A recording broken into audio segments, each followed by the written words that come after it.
Hello थ्रियन family, कैसे हो आप सब। आई होप कि आप सभी लोग बढ़िया होंगे और आप सभी लोग को बढ़िया होना भी चाहिए। मैं उम्मीद करता हूं कि ये नया साल आपके लिए हाई रैंक की स्टोरेज रिंग भर भर के खुशियां लाए और आप सभी लोग जियोयान की तरह अंबानी बनते जाएं। कल तो मतलब आप लोगों ने हैप्पी न्यू ईयर की बरसात कर दी थी, तो आप सभी लोगों को थैंक यू, बहुत बहुत शुक्रिया। मैं बस उम्मीद करता हूं कि ये नया साल आप सभी को लोगों के लिए काफी अच्छा जाएगा और साथ ही ये भी उम्मीद करता हूं कि हमारी थ्रियन फैमिली भी और स्ट्रांग होती जाएगी। तो चलो अब ज्यादा बकवास नहीं करते हैं और एक वीडियो को एक्सप्लेन करना स्टार्ट करते हैं। आज मैं आप लोगों के चक्कर में कहीं भी घूमने नहीं गया, मैंने कहा चलो वीडियो ही बना लेते हैं, वरना सुबह से 10 से 12 लोग बोल चुके हैं चलो चलते हैं, यहाँ चलते हैं, वहां चलते हैं। मैं कहा नहीं, आज कहीं नहीं जाते। तो चलो पिछले एपिसोड को मैं आप लोग को थोड़ा सा बता देता हूँ। तो हम लोगों ने पिछले एपिसोड में देखा होता है कि जॉन टॉम के अंदर चला जाता है। टॉम के अंदर जियोयान की फाइट होती है कियान यान के ब्रदर से, जिसके बाद मामला समझने के बाद जियोयान वहां से निकलता है। तो इसके बाद जियोयान की फाइट होती है किन्यून से, और इसमें से जियोयान किन्यून के एक गार्ड जिसका नाम यान हे होता है उसे निपटा भी देता है। साथ ही जियोयान को वहाँ पे इनहेरिटेंस भी मिल गया था, जिस चीज की जियोयान को जरूरत थी, यानी कि सोल एसेंस और ओरिजिन रिटर्निंग टेक्निक। जिसके बाद हमने देखा था किन्यून ने जो इनहेरिटेंस लिया था उसे ब्लैक कलर का एक पर्सन ले लेता है, जिसने ब्लैक कलर का डोपेंग ओढ़ा होता है, और उसके साथ एक और पर्सन भी था, जो देखकर किन्यून को काफी ज्यादा नाराजगी होती है और जियोयान भी ये देखकर शॉक हो जाता है। और ये एपिसोड मैंने वहीं पे एंड किया था। तो ये वाला एपिसोड स्टार्ट होता है जस्ट वहीं से। यहाँ किन्यून नाराज होकर तुरंत ही कहता है आप लोग कौन हैं और तुम्हारी हिम्मत कैसे हुई मेरी ड्यूक्यू इनहेरिटेंस को मुझसे छीनने की। हालांकि इस टाइम पे किन्यून को भी नहीं पता था कि उसके बगल का जो ब्लैक पर्सन है वो भी सामने वाले दोनों ब्लैक पर्सन से काफी यार डरता है, क्योंकि वो उनकी पावर को नहीं देख पा रहा था। हालांकि वो दोनों ही ब्लैक डोपिंग वाले पर्सन किन्यून की बात को इग्नोर कर देते हैं। ये देखकर किन्यून को काफी ज्यादा गुस्सा आता है और वो तुरंत ही कहता बास्टर्ड, यान है, यान हुआ, यान लाई, एक साथ हमला करो। हालांकि जब वो तीनों ही नहीं आते तो उसे याद आता है कि वो तीनों लोग तो जियान को रोकने के लिए गए थे, भला इस टाइम पे वो उसके बगल में कैसे आ सकते थे। हालांकि यान हुआ और यान लाई तो किन्यून के बगल में आ जाते हैं, लेकिन उनकी पूरी ही बॉडी में काफी सारे घाव भी थे और साथ ही साथ यान हे को न देखने के कारण वो काफी ज्यादा बेचैन भी हो गए थे, क्योंकि उन्हें पता था कि प्रेजेंट टाइम पे तो यान हे को जियोयान के साथ फाइट करनी चाहिए थी, लेकिन वो कहाँ है। इसीलिए वो जियोयान की तरफ देखते हुए कहते हैं जियोयान, यान हे कहाँ है। तभी जियोयान भी काफी ज्यादा पोलाइट तरीके से कहता है खत्म। ये सुनकर वो दोनों ही लोग गुस्से में जियोयान की तरफ देखते हुए कहते तुम मरना चाहते हो क्या, और बिना किन्यून के ऑर्डर को सुने हुए वो दोनों लोग तुरंत ही जियोयान की तरफ बढ़ने लगते हैं। हालांकि वो जियोयान की तरफ बढ़े ही थे कि तभी जियोयान कहता है डेसोलेशन फिंगर, और उसकी एक फॉर्मेशन क्रिएट करके जियोयान एक पावरफुल फिंगर क्रिएट करने लगता है। दूसरी तरफ जियोयान का नॉर्दर्न किंग भी यान हुआ की तरफ चार्ज हो जाता है। इस टाइम पे यान हुआ जियोयान के नॉर्दर्न किंग से और यान ले जियोयान से जाकर टकरा गया था, और इस टाइम पे दोनों ही तरफ के डाउडी लेवल के बाकी सभी वॉरियर्स पीछे हट जाते हैं। इस टाइम पे यान हुआ और यान ले ने अपने पावरफुल अटैक जियोयान और नॉर्दर्न किंग के ऊपर चार्ज किए थे, तो वहीं नॉर्दर्न किंग और जियोयान के भी पावरफुल अटैक उनसे जाकर टकरा जाते हैं, जिसके कारण वो दोनों थोड़ा दूर तक पीछे हट जाते हैं। ये देखकर वो लोग गुस्से में जियोयान को मारने के लिए आगे बढ़ने ही वाले थे कि तभी आवाज आती है रोको, मैं अभी तुम लोगों को वापस आने के लिए कहता हूँ, और ये आवाज होती है किन्यून की। ये देखकर वो लोग काफी ज्यादा गुस्से में जियोयान की तरफ देखते हैं, लेकिन चुपचाप अपने सिर को नीचे करके किन्यून के पास लौट भी आते हैं। तभी किन्यून कहता है तुम दोनों, तुम वास्तव में मेरे ऑर्डर्स को फॉलो नहीं करते, एक बार इस टॉम के बाहर निकलने दो, मैं तुम दोनों को ही सबक सिखाऊंगा। जिसके बाद किन्यून अपने सामने के दो ब्लैक फिगर्स को देखता है और कुछ बोलने ही वाला होता है कि तभी उसके पीछे का ब्लैक पर्सन कहता है ये दोनों लोग नॉर्मल नहीं है, मैं आपको सलाह दूंगा कि उनके साथ फाइट ना करें। तभी किन्यून कहता है लेकिन ड्यूक्यू इनहेरिटेंस। तभी वो पर्सन कहता है लगता है जियोयान को भी वो चाहिए, तो हम इस प्रॉब्लम को जियोयान के हवाले कर देते हैं, और जब वो दोनों लोग लड़कर काफी हैवीली इंजर्ड हो जाएंगे तब हम उन चीजों को उनसे छीन लेंगे और उन्हें मार देंगे। जिसके बाद वो तुरंत ही कहता है मेरे पास अभी भी एक चीज है जो मैं आपको देना चाहता हूँ, और इतना कहने के बाद वो तुरंत ही अपने ग्रुप को लेकर बाहर निकल जाता है। और इसके बाद वो हॉल से बाहर निकलकर स्टोन गेट के सामने आ जाते हैं। यहाँ पे यान है और यान हुआ और यान ले किन्यून को देख के काफी ज्यादा नाराज होते हैं, और उनकी बॉडी से मर्डरस ऑरा रिलीज हो रहा होता है, क्योंकि अगर किन्यून ने ऑर्डर नहीं दिया होता तो यान है बिल्कुल भी नहीं मरता। वो तीनों लोग कई सालों से मेहनत कर रहे थे किन्यून को खुश करने की, लेकिन बाद वाला हमेशा ही उन पे अपना रौब जताता रहता था। लेकिन इस बार वो किन्यून से काफी ज्यादा निराश और नाराज थे। उसी टाइम पे लुओतियान और मूरोंग जुआन, जिन्होंने ड्यूक्यू इनहेरिटेंस प्राप्त कर लिया था दो बड़े हॉलों से, वो भी उसी जगह पर जाने लगते हैं जहां से वो आए थे। इस टाइम पे किन्यून ने भी अपने 4 लोगों के ग्रुप को लेकर उसी ब्लैक फिगर के सामने जा रहा होता और जानने को एक्साइटेड था कि उसने क्या कहा है। किन्यून को अच्छे से पता था कि उसके पास जरूर कुछ ना कुछ देने के लिए अच्छा ही होगा। आखिरकार प्रेजेंट टाइम पे किन्यून ने 2 9 स्टार डाउडी खो दिए थे, जिसका नुकसान काफी बड़ा था, और किन्यून यही सोच रहा होता कि क्या ये ब्लैक पर्सन कोई ऐसी चीज निकाल सकता है जो कि इसकी भरपाई कर दे। तभी किन्यून के सामने वो पर्सन अपनी स्टोरेज रिंग से एक जेट की बोतल निकालता है। ये देखकर किन्यून काफी ज्यादा शक भरी नजरों से उससे पूछ रहा है कि आखिरकार ये क्या है। तभी वो बंदा कहता है ये एक मेडिसिनल पिल है जो कि आपके कल्टीवेशन को बढ़ा सकती है। तभी किन्यून कहता है मैंने एक्सट्रीम ट्रांसफॉर्मेशन पिल को पहले ही सेलो कर लिया है और अगर आप मुझे ये पिल देते हैं तो इसका मेरे ऊपर जरा भी इफेक्ट नहीं होगा। मुझे मत बताइए कि आपको ये पता नहीं है। तभी वो बंदा कहता क्या मैंने आपसे कहा कि ये एक्सट्रीम ट्रांसफॉर्मेशन पिल है। और इसके बाद वो तुरंत ही 6 कंप्लीट पिल्स को अपने हाथ में निकाल लेता है और अगर जो यान यहाँ पे होता तो वो तुरंत ही पहचान जाता कि ये लुओतियान की डेड लीफ पिल है। हालांकि ये डेड लीफ पिल किसी का कल्टीवेशन को तो बढ़ा देती थी, लेकिन एक बार इस पिल को रिफाइन करने के बाद हर कोई लुओतियान की कठपुतली बन जाता था।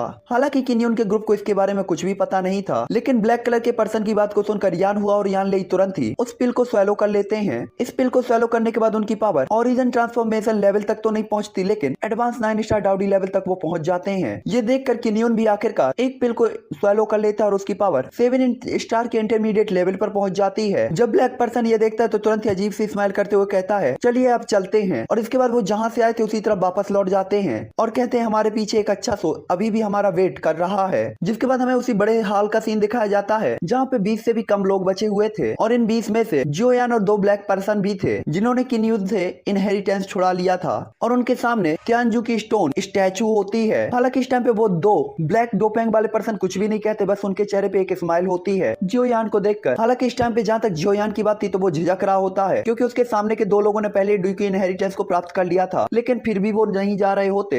साथ ही जोयान उनकी पावर को भी नहीं देख पा रहा होता और जोयान ने यह भी देखा था कि वो लोग जोयान से बिल्कुल भी नहीं डरते। इसीलिए जोयान काफी देर तक सोचने के बाद आखिरकार एक चीज को डिसाइड करता है कि शायद सामने वालों ने भी इस स्टैचू के अंदर की चीज का पता लगा लिया है। जिसके बाद जोयान डिसाइड करता है कि चाहे कुछ भी हो जाए उन्हें इनसे फाइट क्यों ना करनी पड़े, जोयान इस चीज को लेकर ही जाएगा क्योंकि आखिरकार ये चीज एंसेस्टर जो जुआन से रिलेटेड थी और इससे कोई फर्क नहीं पड़ता कि जोयान को इसके लिए कितनी कीमत चुकानी पड़ेगी, वो और ज्यादा वेट नहीं कर सकता था। हालांकि जोयान यहाँ पे अपनी किस्मत आजमाने का फैसला करता है और वो सोचता है इस हॉल से बाहर निकलने की, क्योंकि जोयान को अभी भी लग रहा था कि इन दोनों को उस मूर्ति के बारे में कुछ भी नहीं पता।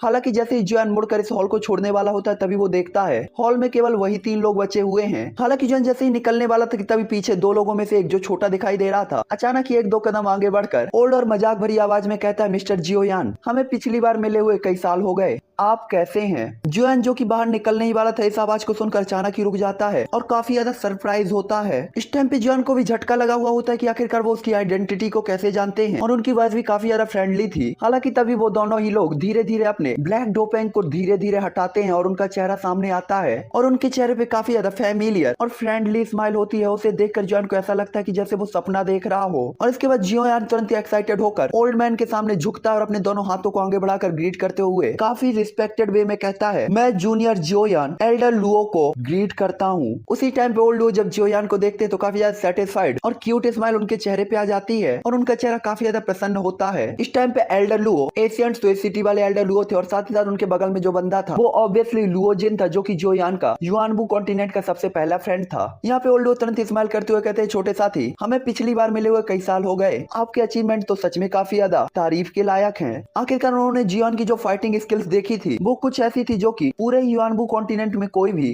शो नहीं कर सकता था। उनकी बात को सुनकर जोयान भी अजीब तरीके से स्माइल करते हुए तुरंत ही लुओजिन की तरफ देखता है और अपने ब्लैक डोपेंग को हटा देने के कारण लुओजिन का कल्टीवेशन जोयान के सामने आता है जो कि इंटरमीडिएट 8 स्टार डाउडी लेवल का था और यहाँ पे उसकी तो कल्टीवेशन स्पीड जोयान से भी कई गुना ज्यादा तेज थी। ये देखकर जोयान काफी ज्यादा सरप्राइज होता है क्योंकि 10 साल से भी कम के टाइम में एक हाफ मार्शल एम्पर लेवल की पावर के साथ एलाइड डाउडी लेवल की पावर तक पहुंचना काफी ज्यादा तेज स्पीड थी। हालांकि लुओजिन जोयान की बात सुनता है तो तुरंत ही कहता है कि आप मेरा मजाक उड़ा रहे हैं, है ना? मैंने अभी अभी आपको देखा था कि आपने एक इंटरमीडिएट, मैं तो अभी अभी सिर्फ एक इंटरमीडिएट डाउडी हूँ। मैंने तो अभी कुछ देर पहले ही देखा था कि आपने एक एडवांस 8 स्टार डाउडी लेवल के वॉरियर जियानमिंग को बस एक ही पंच में मार डाला था। मेरा कंपैरिजन भला आपसे कैसे हो सकता है? मुझे तो भरोसा ही नहीं होता कि आप केवल एक इंटरमीडिएट 6 स्टार डाउडी हैं। इस बात से ओल्ड वो भी शॉक होते हैं। हालांकि उन्हें पता था कि जोयान की पावर काफी ज्यादा है, यहाँ तक कि उसने एक 8 स्टार के पीक लेवल के वॉरियर और एक 9 स्टार डाउडी लेवल के वॉरियर को भी मार डाला है जो शायद ही कोई कर पाए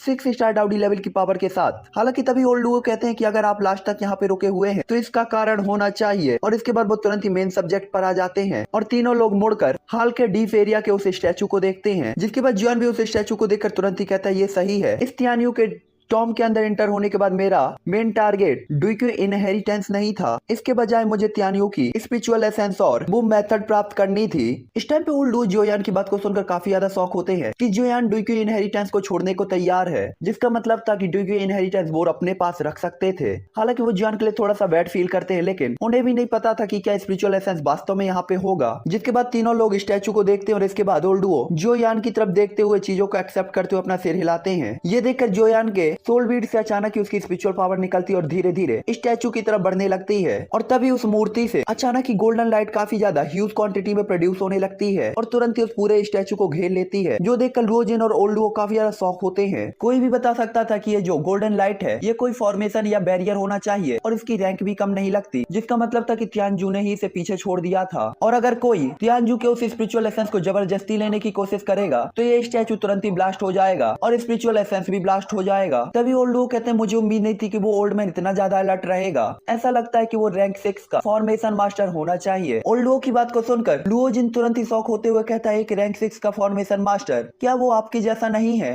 ये सुनकर ओल्ड लुओ तुरंत ही कहते हैं अगर मैंने आलस के चक्कर में अपना कल्टीवेशन करना बंद नहीं कर दिया होता तो भला 1000 साल पहले मरा हुआ पर्सन मेरा कंपैरिजन कैसे कर सकता था। जिसके बाद ओल्ड लुओ तुरंत स्माइल करते हुए कहते हैं हालांकि ये रैंक 6 का फॉर्मेशन है, लेकिन मुझे लगता है कि तियानजू मरने से पहले रैंक 6 तक पहुंच गया था। ये सुनकर लुओ जिन तुरंत स्माइल करते हुए कहता है जब आप रैंक 6 पर पहुंचे थे तो आप पहले ही ओरिजिन किंग लेवल पर पहुंच गए थे, है ना? फिर ये पर्सन, तभी ओल्ड लुओ कहते हैं ये एक स्टार्टिंग लेवल का रिटर्निंग एक्सपर्ट था और साथ ही साथ 6 रैंक का फॉर्मेशन मास्टर भी। ओल्ड लुओ को भी अच्छे से पता होता है कि अगर तियानजू मरा नहीं होता तो उसके अचीवमेंट और भी ज्यादा पावरफुल होते। हालांकि ओल्ड लुओ और लुओ जिन जहाँ पे एक दूसरे को चढ़ा रहे होते हैं वहीं पे जियोयान अपनी स्पिरिचुअल पावर को उस स्टैचू पे डाल रहा होता है और उसी टाइम पे जियोयान की पावर उस स्टैचू के अंदर चली जाती है और उसी टाइम जियोयान को लगता है कि जैसे वो किसी समुद्र के अंदर एंटर हो गया हो, क्योंकि उसकी स्पिरिचुअल पावर पे काफी घना जो स्पिरिचुअल प्रेशर है वो बढ़ने लगता है। ये देखकर जियोयान कहता है कितना खतरनाक स्पिरिचुअल प्रेशर है। ये स्पिरिचुअल प्रेशर कुछ ऐसा था जिसे जियोयान ने अब तक कहीं पे भी फेस नहीं किया था और जियोयान को पता था कि अगर वो यहाँ पे और ज्यादा देर तक ठहरेगा तो उसकी स्पिरिचुअल पावर तुरंत ही बिखर जाएगी। हालांकि यहाँ पे जियोयान के बॉडी के ऊपर काफी ज्यादा स्पिरिचुअल प्रेशर बन रहा था तो वहीं आउटर वर्ल्ड के अंदर जियोयान की बॉडी भी बुरी तरीके से कांप रही होती है और उसका चेहरा पीला पड़ रहा होता है। ये देखकर ओल्ड लुओ और लुओ जिन काफी ज्यादा चौंक जाते हैं और कहते हैं उसके साथ क्या हो रहा है। जिसके बाद ओल्ड लुओ कहते हैं ऐसा लगता है कि उसके ऊपर स्पिरिचुअल प्रेशर बन रहा है जो कि एक रैंक 6 की स्पिरिचुअल पावर का है और इस बच्चे की पावर से कई गुना ज्यादा पावरफुल है और अगर वो अंदर रहा तो हो सकता है कि उसकी सोल डिस्ट्रॉय हो जाए। ये देखकर लुओ जिन तुरंत ही कहता है 5th ग्रैंडफादर जल्दी कुछ करिए और उसे बचाइए, आप जियोयान को कुछ भी नहीं होने दे सकते। और इतना कहने के बाद लुओ जिन आगे बढ़ने ही वाला था कि तभी ओल्ड लुओ उसे पीछे खींचते हुए कहते हैं वापस लौटो और इसके बाद उसे डांटते हुए कहते हैं बेटे इतनी चिंता तो मैंने तुम्हें किसी लड़की की करते नहीं देखी जितना तुम जियोयान की करते हो। और इसके बाद ओल्ड लुओ जियोयान की तरफ देखते हुए कहते हैं चिंता मत करो, अगर वो बाहर आना चाहता है तो किसी भी टाइम पे बाहर आ सकता है। इसके अलावा मैं गारंटी दे सकता हूँ कि उसे वहाँ कोई भी नुकसान नहीं होगा। हालांकि वो कंटिन्यू रखना चाहता है और अगर आप उसे जबरदस्ती रोकेंगे तो हो सकता है कि वो घायल हो जाए। ये देखकर लुओ जिन देखता है जियोयान को जिसका चेहरा पीला पड़ गया था तो वो काफी ज्यादा घबराया हुआ होता है। साथ ही उसे ये भी पता था कि जियोयान के पास प्रेजेंट टाइम पे इतनी पावर केवल इसीलिए है क्योंकि आखिरकार उसने इतने पेन को बर्दाश्त किया और इतना कुछ सहा है। और लुओ जिन को पता था कि जियोयान के अचीवमेंट कुछ ऐसे थे जिसे वो भी नहीं पा सकता, इसलिए वो तुरंत ही कहता है लेकिन अगर वो बाहर नहीं आया तभी ओल्ड लुओ कहते चिंता मत करो, अगर कुछ भी होता है तो मैं उसकी हेल्प करूंगा, तुम अकेले नहीं हो जिसे उसकी फिक्र है, चाहे कुछ भी हो मैं उसे कुछ भी नहीं होने दूंगा, उसे कुछ भी हो ये मैं भी बर्दाश्त नहीं कर सकता क्योंकि मुझे पूरा भरोसा एक दिन वो इस कॉन्टिनेंट को जरूर लीड करेगा। और इतना कहने के बाद ओल्ड लुओ अचानक ही अपने दिल में एक मिथ को याद करने लगते हैं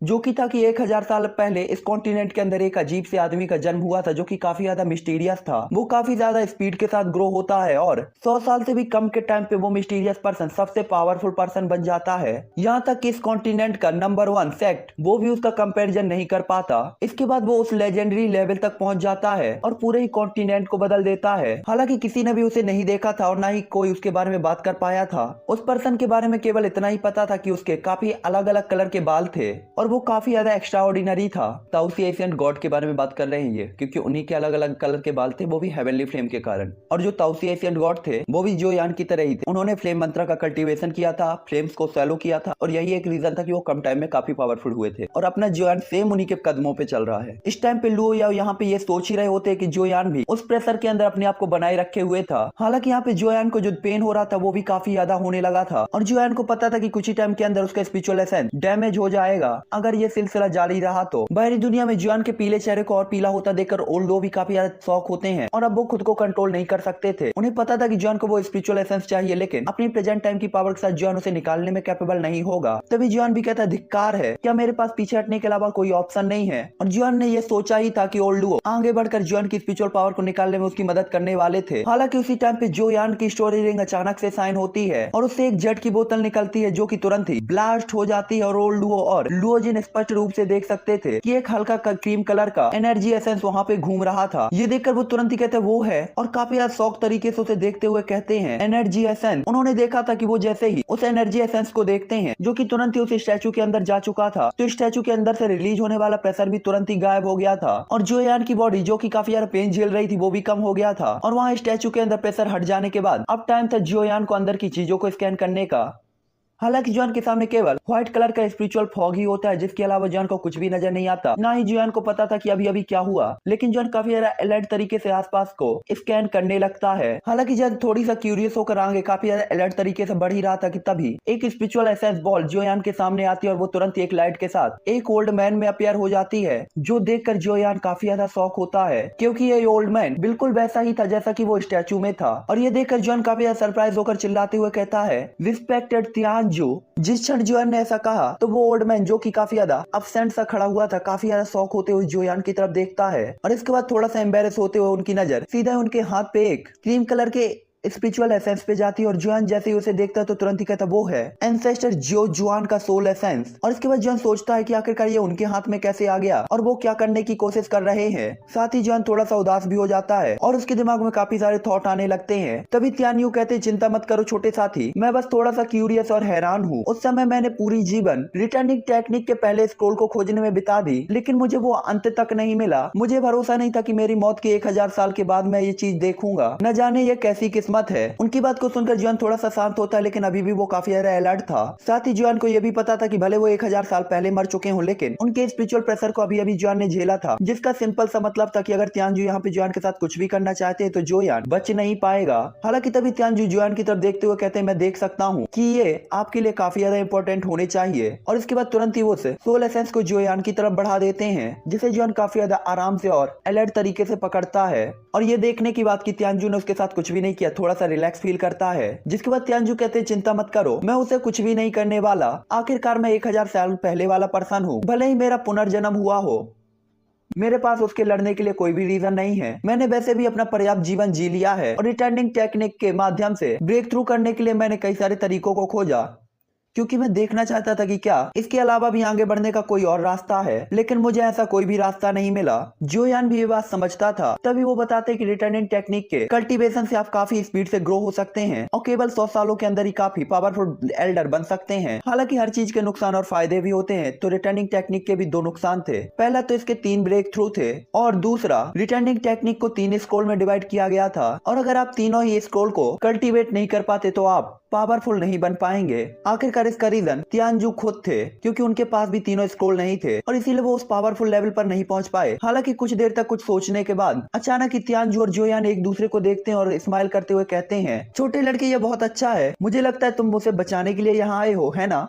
भले ही वो दोनों लोग एक ही टाइम के नहीं थे, लेकिन अगर तियानजू यहाँ पे जिंदा होते तो वो और जुआन काफी अच्छे फ्रेंड बन सकते थे, क्योंकि वो एक दूसरे के मौन को भी समझते थे। इस टाइम पे तियानजू तुरंत ही सीधे मुद्दे की बात पे आते हैं और उनकी बात को सुनकर जुआन भी तुरंत ही अपना सिर हिलाता है और तुरंत ही उसे हाथ जोड़कर ग्रीट करता है और कहता है, मेरे एंसेस्टर को रिवाइव करने के लिए स्पिरिचुअल एसेंस की जरूरत है, इसीलिए मैं अपने एंसेस्टर को बचाने के लिए एल्डर से रिक्वेस्ट करता हूँ। और इसके बाद जुआन तुरंत ही उनके सामने झुक जाता है। ये सुनकर तियानजू तुरंत ही कहते हैं, मैं केवल एक सोल एसेंस हूँ और मैं ज्यादा टाइम तक जिंदा नहीं रह जाऊंगा। इसके अलावा आपके एंसेस्टर ने भी तो रिटर्निंग टेक्निक का ही कल्टीवेशन किया है, इसीलिए कहा जा सकता है कि हम लोग एक ही हैं। मैंने जानबूझकर अपने सोल एसेंस को किसी किस्मत वाले पर्सन को देने के लिए ही पीछे छोड़ दिया था, और अगर मेरे सोल एसेंस आपके एंसेस्टर को रिवाइव कर सकता है तो ये कोई बुरी बात नहीं हो सकती। इसके अलावा, और इतना कहने के बाद तियानजू तुरंत ही चुप हो जाते हैं, जिससे जुआन को थोड़ा सा अजीब लगता है। अजीब नहीं लगता, और वो तुरंत ही सोल एसेंस को तियानजू की तरफ बढ़ा देता है। और इसके बाद तियानजू अचानक ही एक फॉर्मेशन को बनाते हैं, जिसके कारण आसपास की जो व्हाइट कलर की फॉग होती है तुरंत ही एक ऑर्डर के साथ उनके हाथ में इकट्ठा होने लगती है।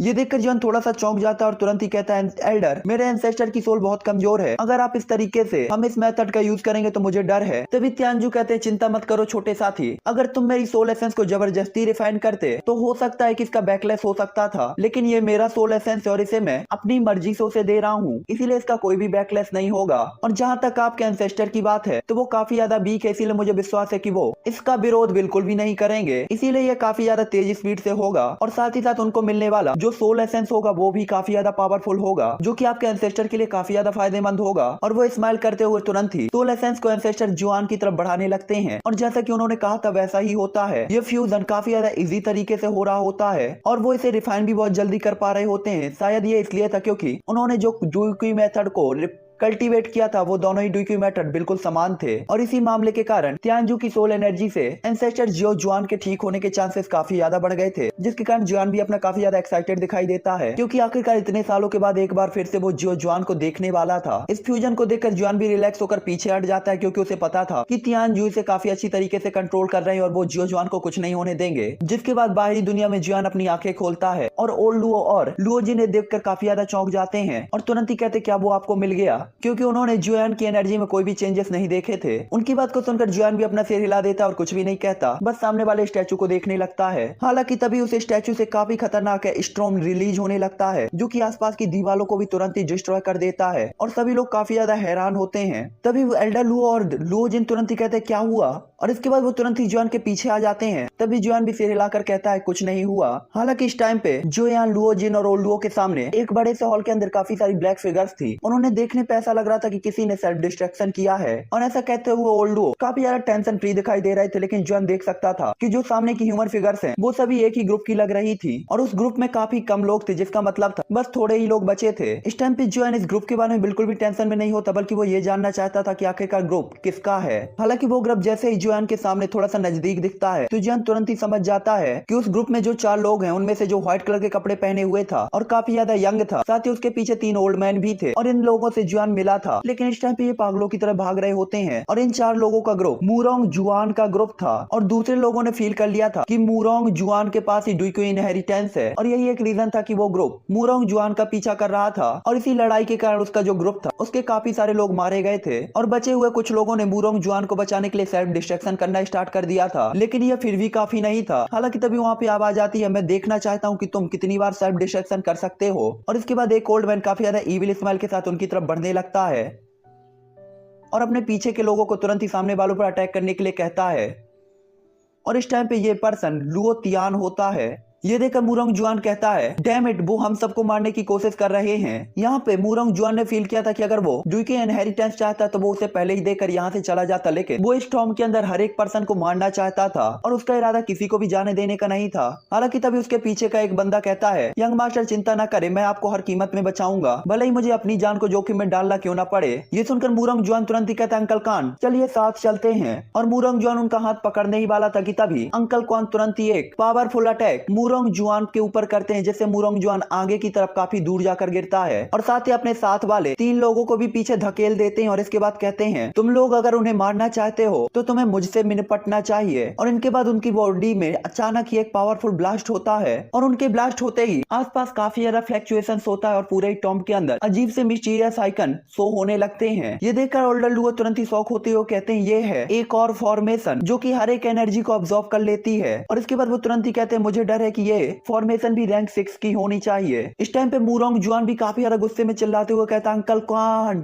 वो इस टाइम पे काफी ज्यादा गुस्से में था, क्योंकि उसने जब से अपने आप को देखा था तब से वो ओल्ड मैन हमेशा ही उसके साथ रहते थे, और आज उसकी आंखों के सामने ही वो मर गए थे। उसने कभी भी नहीं सोचा था कि उसे एक ऐसा दिन भी देखना पड़ेगा। इसीलिए वो चिल्लाते हुए कहता, अंकल कान तुमने ऐसा क्यों किया। और इस टाइम पे उसके बगल में खड़े हुए एक और एल्डर की आंखों से आंसू आने लगते हैं। आखिरकार वो उसका ब्रदर था, और इस टाइम पे इसे भी काफी ज्यादा गुस्सा आने लगता है। तभी मूरोंग जुआन कहता कहता है मैं चाहता हूँ कि तुम सब मर जाओ। और इसके बाद अचानक वो पीछे की तरफ दौड़ने लगता है और अपने आसपास के लोगों को भी पूरी तरीके से इग्नोर कर देता है और उनके ऊपर अटैक करने लगता है जिन्होंने अभी अभी उनके ऊपर अटैक किया था। ये देखकर वो दो लोग जो कि दो एल्डर थे तुरंत ही कहते हैं यंग मास्टर और उसका पीछा तुरंत ही करने लगते हैं। लेकिन मूरोंग जुआन के great way of the wind के सामने उनकी स्पीड थोड़ी धीमी थी और इस टाइम पे मूरोंग जुआन तुरंत ही उस जगह पर पहुंच जाता है जहाँ पे वो सभी लोग अटैक करने के लिए रेडी थे। ये देखकर वो सभी डाउडी लेवल के वॉरियर भी थोड़ी सा शॉक होते हैं क्योंकि इस कॉन्टिनेंट के अंदर भी बहुत कम ही लोग थे जो कि ग्रेट वे की पावर को यूज कर सकते थे, इसलिए वो उदास भी होते हैं मूरोंग जुआन के लिए। लेकिन वो कुछ नहीं कर सकते थे क्योंकि अगर वो यहाँ पे उसे नहीं मारते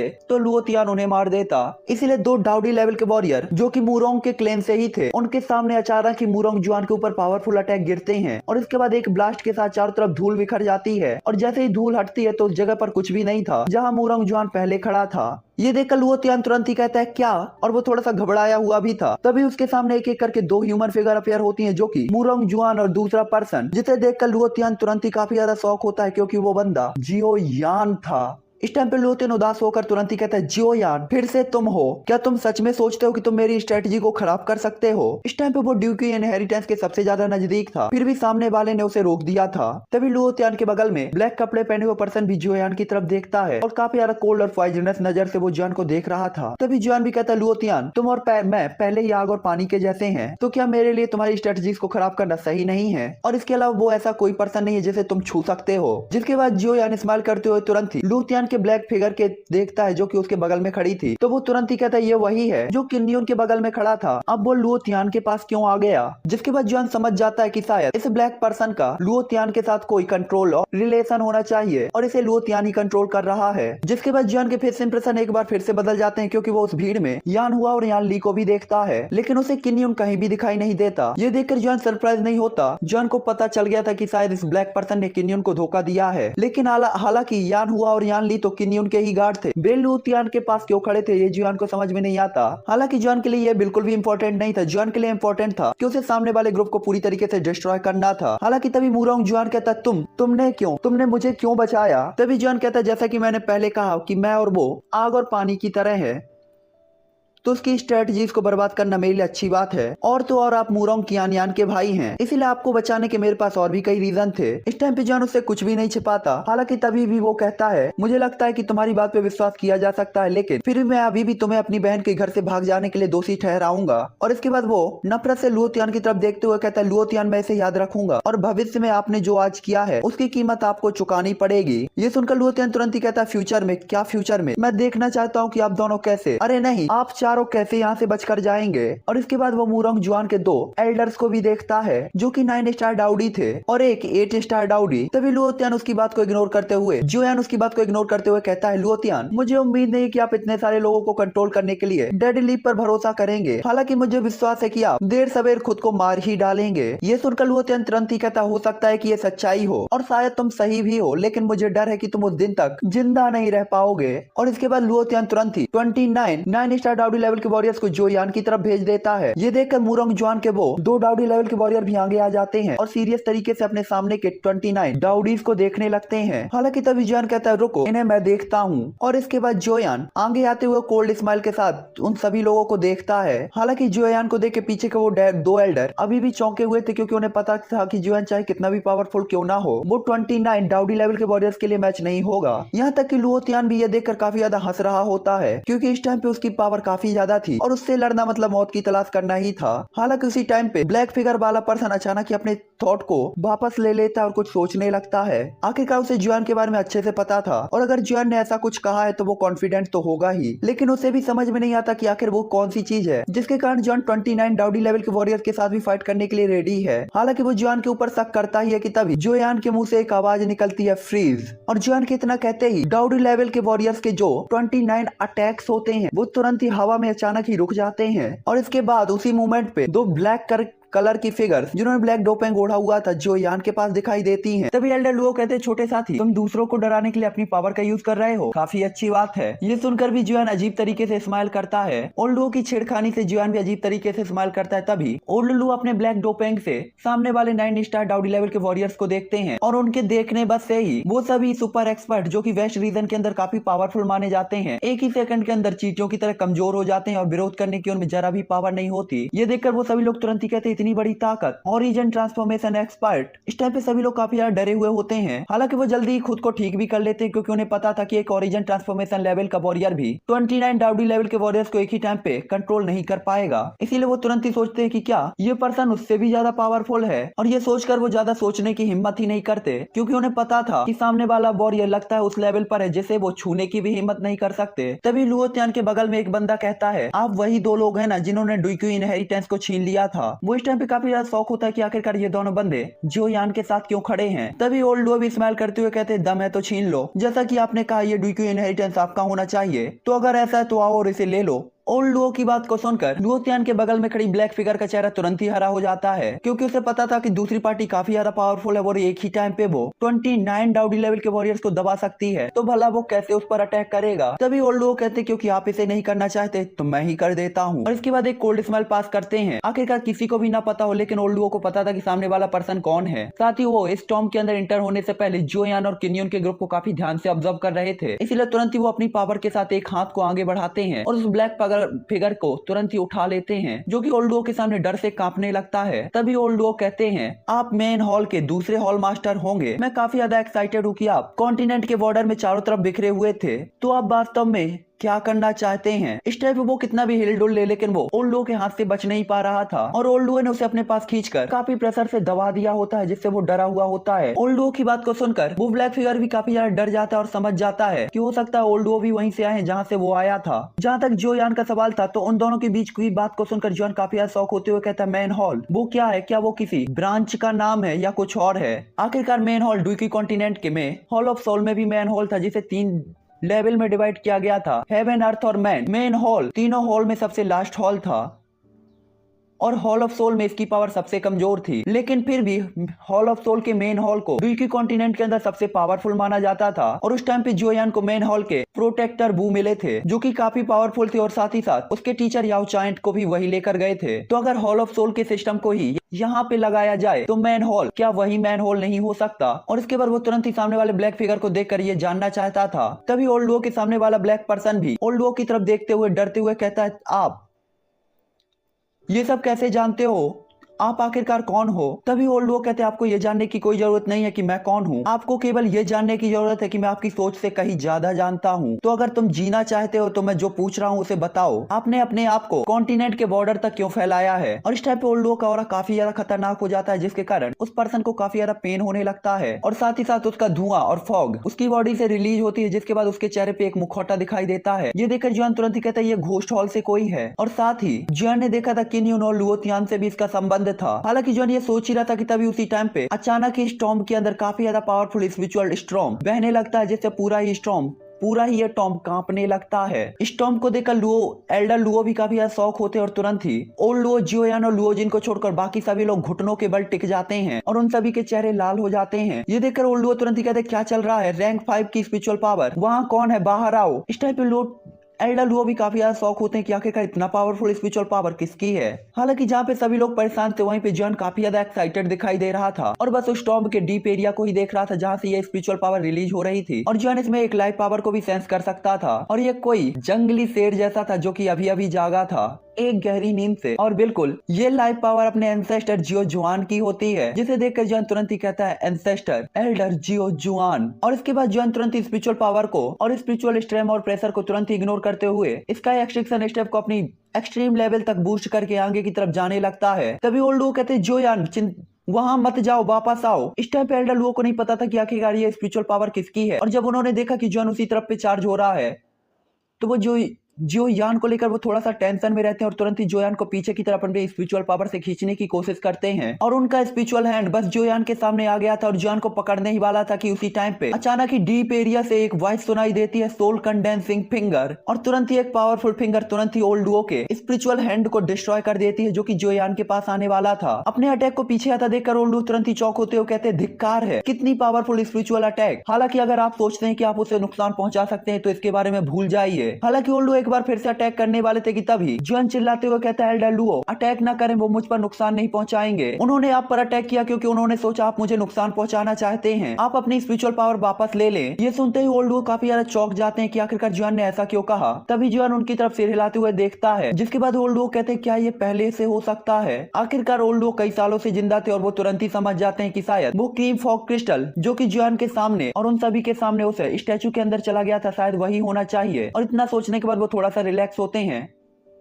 और डाउडी लेवल के वॉरियर्स को देखने लगते हैं। हालांकि इतने ध्यान को डाइवर्ट होने पर घोस्ट हॉल का वो बंदा वहां से भाग चुका होता है, जबकि मूरोंग जुआन और दो एल्डर वहीं पे खड़े जुयान को देख रहे थे और वो काफी ज्यादा ग्रेटफुल थे क्योंकि अगर जुआन ने इंटरफेयर नहीं किया होता तो उन्हें कोई भी नहीं बचा पाता। हालांकि मूरोंग क्वान पहले ही मारे जा चुके थे जो कि उसके एल्डर थे, तो मूरोंग जुआन को अब लुओ तियान को सबक सिखाने का वेट करना था। उसी टाइम पे जुआन तुरंत ही उस मूर्ति के सामने आ जाता है। इस टाइम पे जुआन ने देखा था कि उस रूम के अंदर की हर एक चीज पूरी तरीके से डिस्ट्रॉय हो चुकी है, लेकिन वो स्टैचू अभी भी जैसा का तैसा ही है। इस टाइम पे जुआन बस उस स्टैचू को ही देख रहा होता है और उसकी आंखों से आंसू धड़ाधड़ बरस रहे होते हैं और वो अपने सामने खड़ा हुआ एक इल्यूजनरी पर्सन को देखता है जिसने हल्के ग्रीन कलर के कपड़े पहने हुए थे। उनका फिगर लंबा और सीधा था और वो काफी ज्यादा क्यूट और सुंदर थे। उनकी आंखें बिल्कुल ब्लैक होल के जैसी होती हैं और उन्हें देखने पे ऐसा लग रहा था कि जैसे उन्हें हर एक चीज के बारे में पता हो।